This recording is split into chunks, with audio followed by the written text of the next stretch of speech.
Epstein was born on January 20th, 1953 in Brooklyn, New York. Notably good with numbers, Epstein joined the math team at Lafayette High School and briefly studied math and physics at both Cooper Union and NYU, but never received a degree.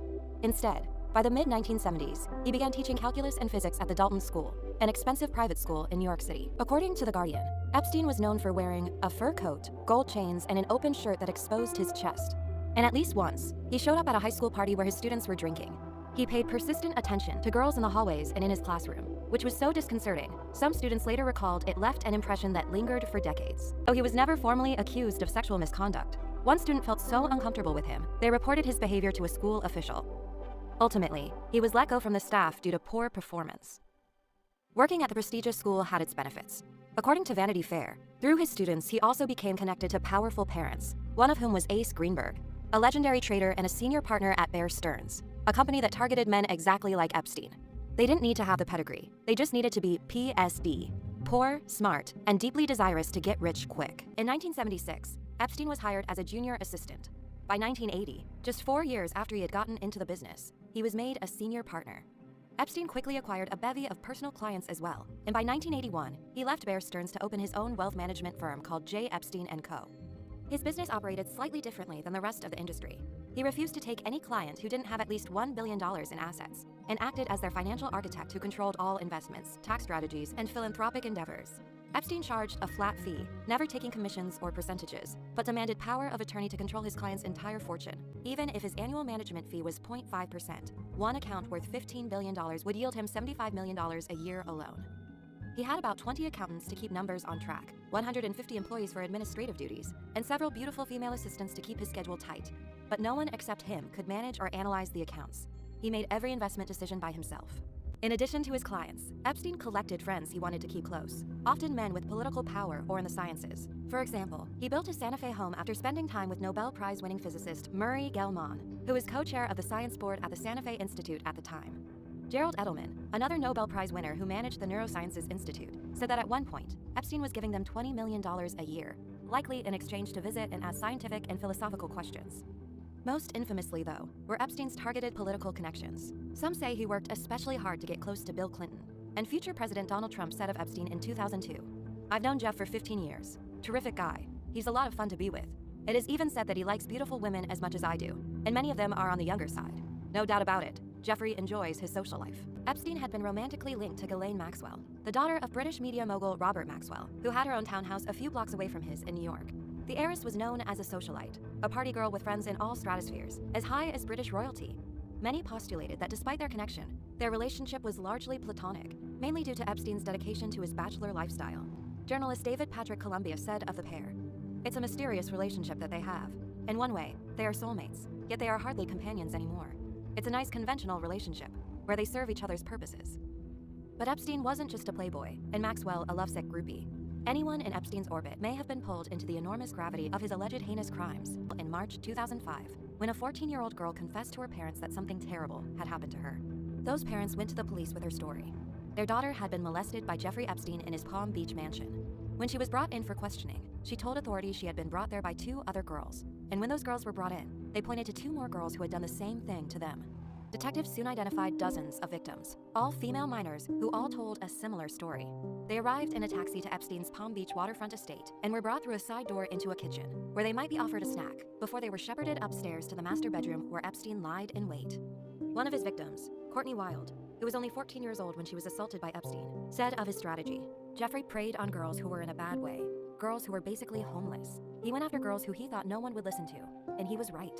The girls, who were mostly between the ages of 13 and 16, were largely brought to Epstein's home by other victims who had been promised large sums of money to recruit new girls for him, essentially creating a massive, cult-like pyramid scheme so he could systematically rape underage girls in his Palm Beach mansion, sometimes as often as 3 times a day.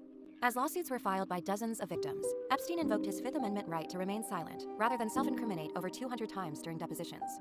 By the time Epstein's 53-page federal indictment was served, with a laundry list of crimes perpetrated against about 40 teenage girls, in any normal circumstance, he would have been looking at a life sentence in federal prison. But despite confirmed credibility of the accusations and support of investigators, Epstein may have used his power and influence to lessen the outcome of the charges laid against him. In 2007, over a breakfast meeting conducted at the Marriott in West Palm Beach, Epstein's legal team managed to negotiate an unusually generous plea deal with U.S. Attorney Alex Acosta, Miami's top prosecutor and the chief federal law enforcement official in the district. At the time, Epstein was represented by Jay Lefkowitz, a former colleague of Acosta's from a prestigious Washington, D.C. law firm some years before. According to Acosta's unprecedented non-prosecution agreement, Epstein pled guilty to 2 counts of soliciting prostitution from a minor. Spencer Cooven, the lawyer who represented the girl in question, said of the outcome, "She was taken advantage of twice, first by Epstein and then by the criminal justice system that labeled a 14-year-old girl as a prostitute." Under Acosta's deal, Epstein was sentenced to serve just 13 months in a Florida county jail. Unlike many convicted sex offenders, Epstein was placed in a private wing of the Palm Beach County Jail instead of a state prison. Rather than being confined to his cell, the sheriff's office gave him release privileges to work in his Lux office in West Palm Beach, giving him the ability to leave the jail 6 days a week for 12 hours a day. Epstein's limousine would often pick him up from the prison as early as 7:15 a.m., and some days he was not dropped off till almost 11 o'clock p.m.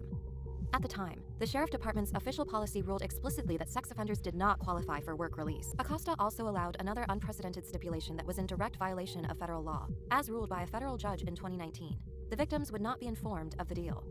During the time the case was sealed, the extent of Epstein's alleged crimes from 2001 to 2005, including the number of girls he assaulted and any information on co-conspirators, were lost in a legal limbo. Not even the victims were privy to that information.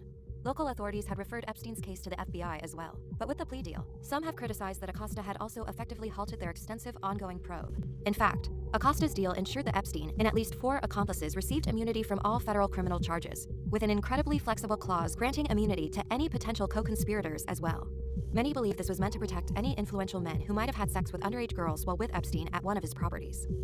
In 2017, while Acosta was being nominated to be Secretary of Labor under the Trump administration, a position that directly impacted labor laws related to human trafficking, he was questioned about his choices in Epstein's case, to which he said, "At the end of the day, based on the evidence, professionals within a prosecutor's office decided that a plea that guarantees someone goes to jail, that guarantees he register as a sex offender, generally, and guarantees other outcomes, is a good thing." In 2018, the secret, that was absolutely not a secret despite the best efforts of a few powerful men, was out again. Julie K. Brown wrote a scalding investigative expose in the Miami Herald that put forth allegations, once again, that Epstein had molested or sexually abused what they now believe to be about 80 girls between 2001 and 2006. The article put Epstein in the hot seat again, and this time, he couldn't wiggle out of it. Certain his crimes could not be exclusive to his home in Palm Beach. Investigators in New York City now took up the case, and on July 6, 2019, Epstein was arrested. By July 8, 2019, the Manhattan U.S. Attorney's Office issued federal charges against Epstein for the sexual trafficking of minors. The allegations would also extend to Ghislaine Maxwell as one of Epstein's recruiters. Upon his indictment in early July, Epstein pleaded not guilty to all allegations that he had sexually exploited and abused dozens of minor girls in the early 2000s at his homes in Manhattan and Palm Beach.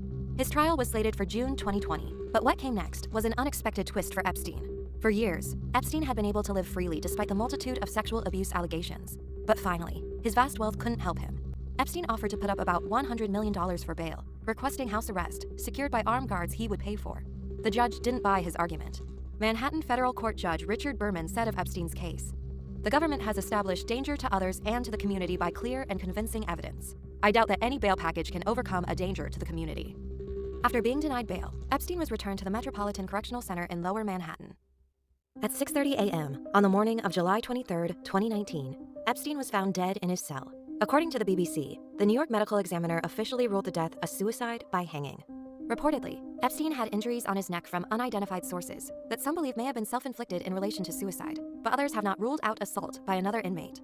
Many have since criticized the prison for their careless treatment of a man who needed the strictest supervision, in part because of how it impacts his victims. On July 2, 2020, about a year after Epstein's death, Ghislaine Maxwell was arrested on charges related to the sexual trafficking of minors and is currently in prison awaiting trial. The women Epstein tormented still await any form of justice for the sick abuse that was perpetrated unto them. The effects of both that abuse, as well as the continued failure of the legal and criminal justice systems to protect Epstein's victims, have left many of the women deeply traumatized. Jennifer Arauz, who had said Epstein raped her when she was 15, issued a statement offering her perspective. "We have to live with the scars of his actions for the rest of our lives. While he will never face the consequences of the crimes he committed, the pain and trauma he caused so many people. Epstein is gone, but justice must still be served."